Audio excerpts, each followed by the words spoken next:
My name's Luna, and that night my mother handed me a $1,000 bill, like it was my birthright.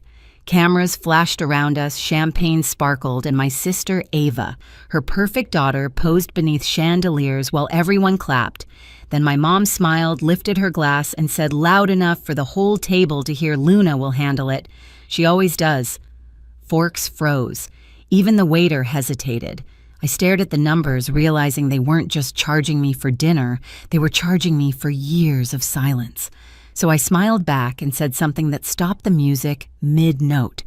But the real fallout came later. I grew up in a house where love came with receipts. From the outside, we looked perfect, white fence, manicured yard family portraits that smelled like polished wood and forced smiles. My mom ran the house like a brand campaign. Everything had to sparkle, especially my sister Ava. She was the golden child, the one with the soft curls and the voice that made adults melt. At every family gathering, someone would say, "She's going to be a star," and Mom would beam like it was her own achievement. Then they'd turn to me, sitting a few feet away, hands still sticky from washing dishes, and add, "And Luna, she's the smart one." It sounded kind, but it wasn't. It was a polite way of saying, "You'll never shine like her." When Ava wanted ballet lessons, Mom didn't hesitate. When I wanted a science camp, she sighed about money and told me to check the library for free programs.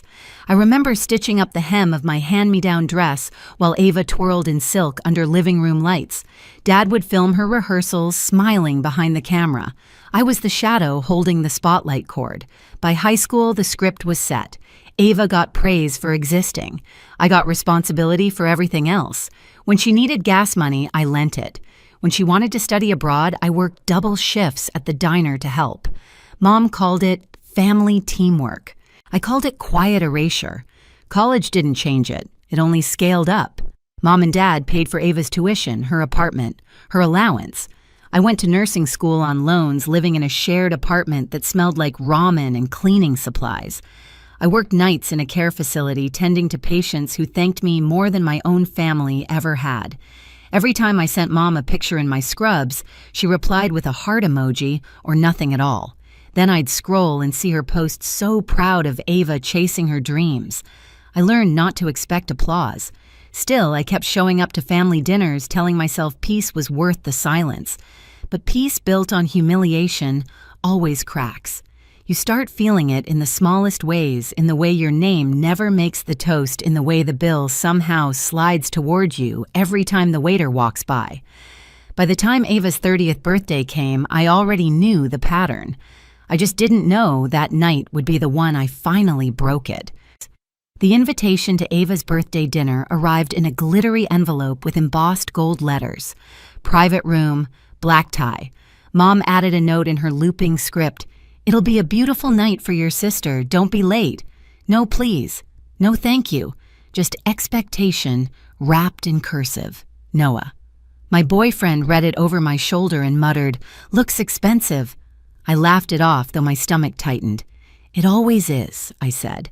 The restaurant they chose wasn't just fancy. It was the kind of place where they pull out your chair and call you miss before you've even sat down. Chandeliers shimmered like champagne bubbles. The smell of truffle and candle wax clung to the air. I arrived early, instinctively checking my wallet before walking in like I'd been trained to. Ava swept in 10 minutes later, silver dress, flawless makeup, that effortless confidence that came from a lifetime of being adored. Cameras followed her every move. My parents entered behind her, Mom glowing with pride, Dad with his usual quiet smile that never reached his eyes. When Mom saw me, she said, "Luna, sweetheart, you look responsible." Then she turned back to Ava. "But Ava, darling, you're radiant." Everyone laughed except me. Dinner began with speeches, toasts to Ava's success, to her hard work as an influencer, to her bravery for moving to LA. I sat quietly cutting into my salad while Mom told the table how Ava was a born leader. Every word felt like a pin pressing into my skin. Noah leaned close and whispered, "You okay?" I forced a smile. "Yeah, just counting how many ways I can disappear." Then dessert came, a tower of sugared roses and gold dust. The waiter approached with a leather folder and a polite nod. "Miss Luna," he said. He placed it neatly beside my plate. At first I thought it was a mistake. Then I saw Mom's satisfied smile, the one that said tradition. "Go on," she said softly. "You can cover this. It's your sister's big day." I flipped the folder open. $1.99 before tax. I looked up. Everyone else looked anywhere but at me. My throat tightened. "Is this supposed to be funny?" I asked. Mom's eyes didn't flicker. "It's family. We all do our part." My father shifted, pretending to check his phone. Ava sipped champagne. I could feel my pulse pounding in my fingertips. Noah's hand brushed mine under the table. "Don't," he whispered.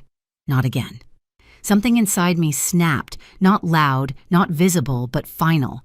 Years of being the responsible one, the one who handled it, the one who swallowed the insult and smiled. I set the folder down, calm and deliberate.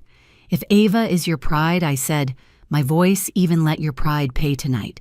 The air turned still. You could hear the clink of one fork dropped somewhere down the table. Mom's face stiffened. "Don't embarrass us, Luna." I met her eyes. "I'm not. I'm just done auditioning for your approval." That was the moment, the quiet break between obedience and freedom. And once that line was crossed, there was no going back. No one moved.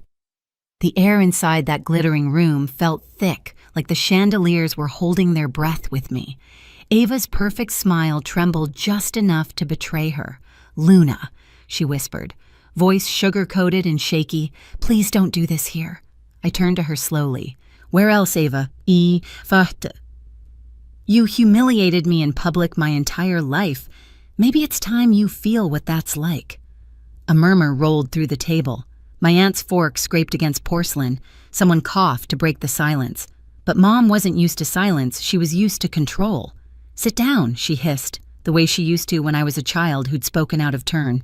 I didn't. "This isn't about money," I said. "It's about math. Years of subtraction from me added to you, and the balance is overdue." Mom's jaw tightened. "You owe this family respect." I laughed softly. "Respect goes both ways. Tonight mine comes with interest." The waiter hovered awkwardly. "Would you like separate checks, ma'am?" Mom waved him off. "She'll pay. She always does." I looked at the bill one more time, then slipped a few bills inside, just enough to cover my drink and the service. I closed the folder, slid it toward Mom, and said quietly, "That covers what I consumed." Noah stood, then his chair scraping against marble. "We're leaving." Mom's voice rose sharp and trembling. "Ungrateful. After everything we've done for you," I turned back, steady, unflinching. "You didn't raise a daughter. You raised an accountant for your pride." A gasp rippled through the table. Ava's eyes glistened, her lower lip trembling not out of guilt, but embarrassment. The cameras that had been snapping pictures seconds earlier now sat forgotten. I picked up my coat. "Enjoy your celebration." And as I walked out, heels clicking against marble, something inside me went quiet. Not broken, just done. Outside, the winter air hit like truth. Cold, sharp, honest. My breath turned white under the streetlights. Noah caught up, slipping his hand into mine. "Luna," he said softly, "you okay?" For the first time, I answered, "I think I might be." Behind us, the laughter inside faltered, and for once, I didn't turn back to fix it. The next morning, I woke to a dozen missed calls, Mom, Dad, even Ava. I didn't answer any of them. I sat at my kitchen counter, coffee going cold, replaying every word I'd said the night before. Part of me expected guilt to flood in, that old reflex to apologize for speaking too loud, but it didn't. What filled me instead was clarity. Quiet, heavy, undeniable. By noon, the messages had changed tone. "You embarrassed your sister. You humiliated your family. We need to talk." I didn't delete them. I saved each one like evidence. Noah texted, "You did what everyone else was too scared to do. Don't back down now." Still, I couldn't shake the ache. You spend a lifetime being trained to please, and when you finally break that pattern, even freedom feels like betrayal. I kept seeing Mom's face in that frozen second, her perfect composure cracking her pride, bleeding through the mask. That afternoon, the doorbell rang. I opened it to find my father standing awkwardly with his hands shoved deep in his coat pockets. He looked smaller somehow. "Can I come in?" he asked. We sat at my kitchen table, the same one I'd bought secondhand when I first moved out. It wobbled slightly like it had survived storms of its own. He cleared his throat. "You caught your mother off guard," he said. "You could have handled it privately." I stared at him. "Privately? When she's humiliated me publicly for years." He sighed, avoiding my eyes. "She doesn't mean harm. She just loves differently." I almost laughed. "No, Dad. She controls differently." His silence said everything. It was the same silence that had followed me through childhood at recitals, graduations, dinners, his quiet approval of her cruelty. And for the first time, I said it out loud. "You watched her do it," I said softly. "You watched her make me small, and you called it peace." His shoulders slumped. "I didn't know how to stop her. You could have tried," I said. "That would have been enough." He looked at the mug in his hands. "I'm sorry, Luna." I believed him. But apologies can't rewind years. They can only start clocks over. The next weekend, I got another text from Ava this time. "Can we talk?" We met at a small cafe near the hospital where I worked. She arrived in oversized sunglasses, still trying to hide behind image. When she took them off, I saw it shame, or at least something close. "I didn't know it felt like that for you," she said. "Mom said you were just sensitive." I sipped my coffee, letting the silence hang. It's easy not to know when everything's built around you. She fidgeted with her bracelet. "She's been furious. She says you ruined my birthday." I looked at her steady. "No, Ava, I ended a tradition. There's a difference." She exhaled shakily. "I never asked them to treat you that way." "That's true," I said, "but you never asked them to stop either." Her eyes glossed. "I didn't realize it hurt that bad." "It's not the money," I said. "It's the message. Every time I paid, they told me I was worth less, and I believed them until that night." We sat there in silence for a long time. Then softly, she said, "I want to fix it." "You can't fix it," I said. "You can only stop repeating it." A week later, Mom called. Not texted, called. Her voice was tight, like she'd practiced every word. "You embarrassed me," she said. "In front of family, friends, everyone." I told the truth, I replied. "You could have spoken to me privately." "Privately never worked," I said. "You only listen when there's an audience." She inhaled sharply. "Do you know how ungrateful you sound?" I leaned against the counter, calm. "Do you know how cruel you've been?" There was a pause. Then the sound of her soft, incredulous laugh. "You think you're the victim?" I smiled faintly. "No, I think I'm the survivor." Silence stretched. Then she said, "You've changed." "Yes," I said simply. "Boundaries will do that to a person." She hung up. That night I sat on my balcony, city lights flickering like distant stars. The air was cold sharp, but it felt honest. For once, I didn't need anyone to tell me I'd done the right thing. The peace in my chest was louder than her silence could ever be. 2 weeks later, Dad called again. "Your mom's been quiet," he said. "She doesn't know how to reach you. She doesn't need to," I said gently. "If she ever learns how to talk without hurting, I'll be here." He nodded. "She's proud of you, you know. She just doesn't say it." "Then she's still not proud," I said. "She's proud of the idea of me, not the real one." He smiled sadly. "You sound just like her when you're sure you're right." "Difference is," I said, "I'm willing to be wrong. She never is." After we hung up, I went to bed lighter than I'd felt in years. A few months later, Ava invited me to lunch again. She came without makeup, without cameras. She looked tired, but real. "I split the check this time," she said with a small grin. We ate quietly. She didn't perform, didn't pose. When the waiter brought the bill, she reached for it, handed me half. "Fair," she said simply. And in that moment, I saw it not perfection, not redemption, but something close to change. That night, as I walked home through the falling snow, I thought about how revenge doesn't always come as thunder. Sometimes it arrives as silence, the kind you choose for yourself after a lifetime of being told to stay quiet. I didn't burn bridges. I just stopped lighting them for people who never walked toward me. When I got home, Noah was waiting with takeout and that soft smile that never asked me to shrink. So he said, "What's next?" I smiled. "Peace. That's next." He nodded, raising his glass of water like a toast. "To peace that doesn't need permission." I clinked mine against his, and to bills that finally belonged to the right people. For the first time, laughter didn't feel like pretending. Weeks passed. The phone stayed quiet, and for once I didn't chase the silence. I filled my days with work, long shifts at the hospital, small moments that reminded me what real gratitude sounded like. Patients who said thank you without conditions. Coworkers who saw me for who I was, not for what I could give. Therapy helped too.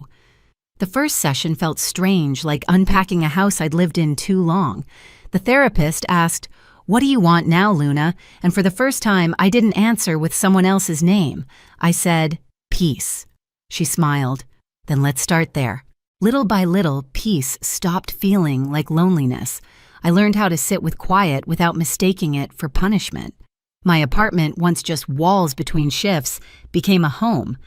I planted rosemary on the balcony, framed my nursing certificate, started cooking dinner instead of grabbing takeout on the way home. Dad called occasionally. He didn't say much, but when he did, his tone was different, gentler, curious. He asked about my patients, my hours, even my plants. I didn't need apologies anymore. Consistency was enough. Ava began sending postcards from places she actually earned her way to small modeling gigs not paid for by Mom. She wrote things like, "I'm learning to pay my own bills. It feels good." And it did feel good to see her learning the value I'd been forced to live with all along. Mom stayed quiet for months, until one day a plain envelope arrived in the mail. No glitter, no signature, flourish, just a short note, "Dinner, if you're willing, my treat."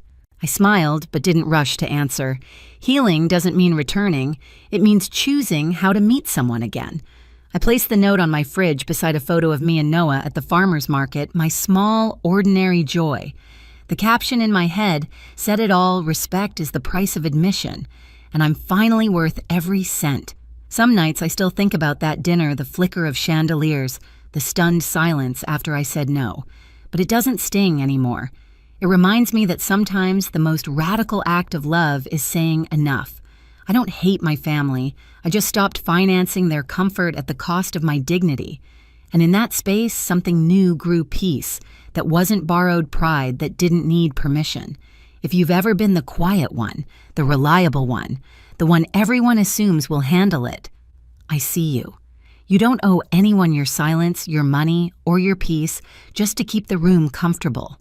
Love without respect is manipulation. And walking away isn't cruel, it's clarity. If this story hits somewhere deep, share it below. Tell me where you're watching from, and remember, respect isn't given, it's earned. Hit subscribe for more stories like this.